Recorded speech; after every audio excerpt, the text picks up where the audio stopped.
In some cities, crimes do not announce themselves. They happen, then disappear. In a city that never sleeps, the crimes began without reason. No fixed time, no repeated place, victims with no connection, and a killer with no pattern. All the evidence pointed to one person, a mysterious neighbor, disturbed, eccentric.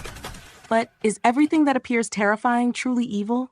Sometimes evil is not what we imagine, and at other times, our fears lead us to accuse the innocent, while the real killer is closer than we think, watching. The truth was not what everyone believed, but the most important question is, who is the killer? Welcome to the story of the Alexandria slasher. It has a deadly psychological side as well. He nodded uneasily in agreement, as if my words had touched something buried deep inside him. A brief silence followed. Then I lit a cigarette and slowly exhaled the smoke before saying, "And now, there are many things I do not understand." I looked at him steadily and continued, "Why did you resign from your job after the plane crash? And why did you change your name and residence?" His features tightened and his eyes widened in genuine astonishment before he exclaimed, "How did you know?" I answered calmly and confidently, "I know almost everything about you. Now answer me." He lowered his head, then lifted his gaze toward the ceiling and sighed deeply before saying, "The symptoms of the illness had begun to appear. My features changed. My temperament shifted.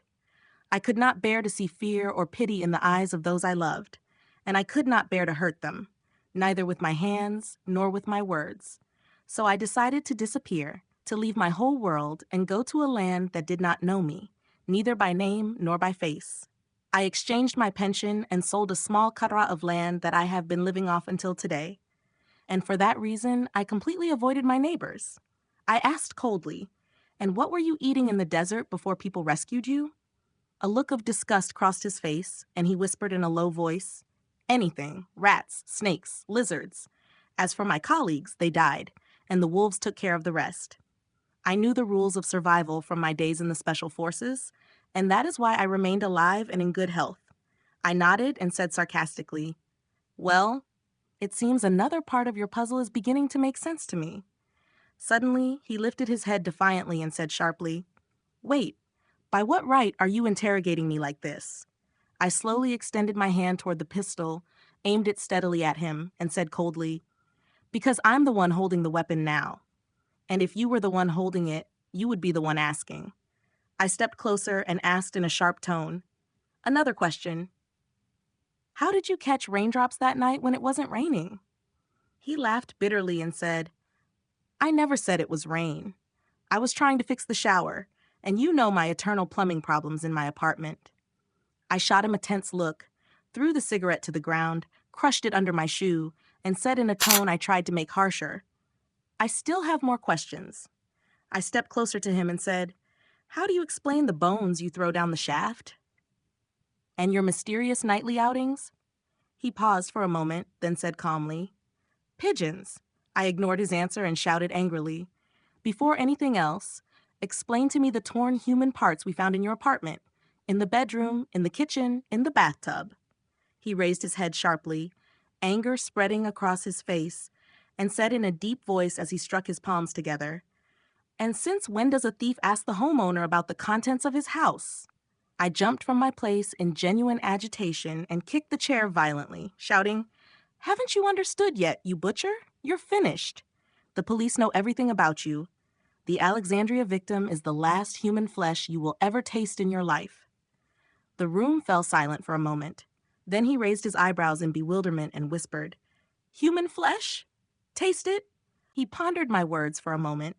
Then suddenly he burst out laughing, a long, continuous laugh, as if he were hearing an absurd, unbelievable joke.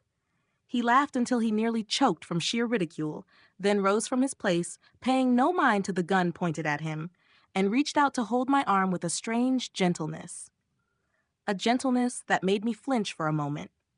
It was like taking a child to an amusement park, and he said calmly, "Come with me. I'll show you something." I stepped back, raising the gun higher, and said cautiously, "Lead the way first." In his gloomy apartment, shrouded in heavy silence, he led me to the kitchen. He slowly opened the fridge and pulled out those torn human pieces that had terrified me yesterday, placing them on the table in front of me. Then he said, pointing at them, "Touch them yourself." I hesitated, so he stepped forward and pressed his finger onto one of the pieces. My eyes froze in astonishment. His finger left a deep, clear mark in the flesh. He smiled and said in a mysterious, calm tone, "See, it's clay." All the pieces I had seen were just clay molds, rehearsals for larger statues. I'm a sculptor. I've practiced sculpture for years, but with the light from the flashlight and your fear that night, you couldn't tell the difference between clay and flesh. I felt dizzy. I was truly stunned, yet I began to check them myself, piece by piece, until I reached the last one I had seen in the bathtub. There was no longer any doubt. All were clay, soft, shaped with astonishing anatomical precision. For the first time in hours, I saw no reason to keep the gun in my hand. I returned it to my pocket and asked in a less hostile tone, "And the bones? Do you have an explanation for them too?" He smiled calmly and sat on the edge of the bathtub, speaking absent-mindedly. "I lost everything. My roots, my friends, even my health. In that solitude, I decided to reshape myself anew. I had always dreamed of being a great artist, like Auguste Rodin. Do you know him?" I answered briefly. "No," he said with a pale smile. "He's a genius French sculptor. Surely you've seen his famous statue, The Thinker." Then, still seated on the edge of the bathtub, he placed his fist under his chin and furrowed his brow, mimicking the pose of the statue I had already pictured in my mind.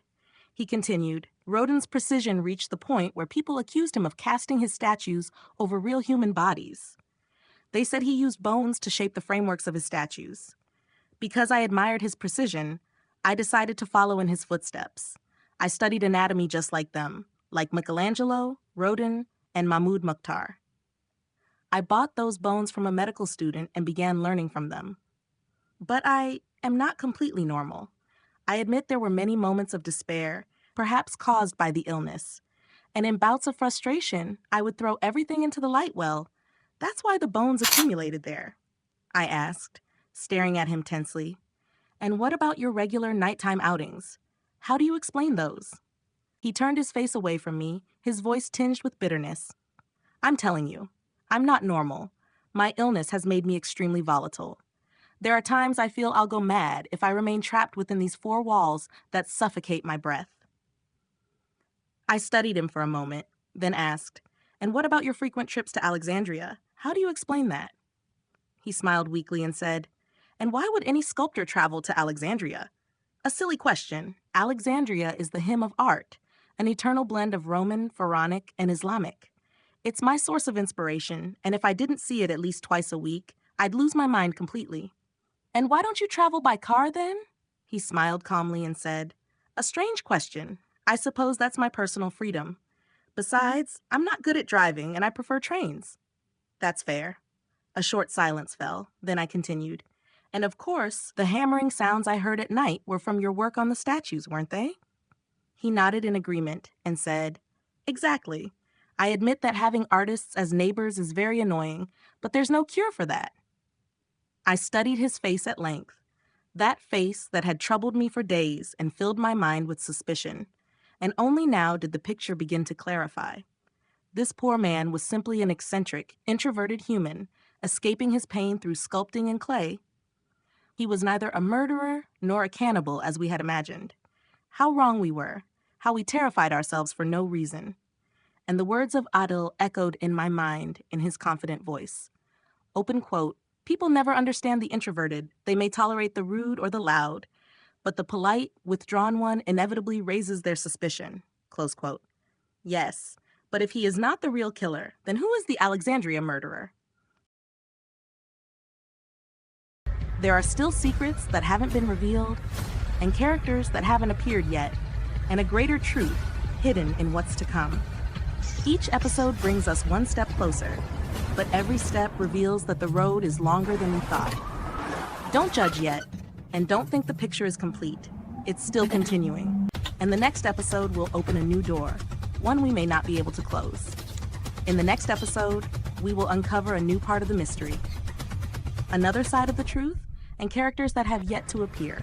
Until we meet again, remember, the ending is not always what we expect.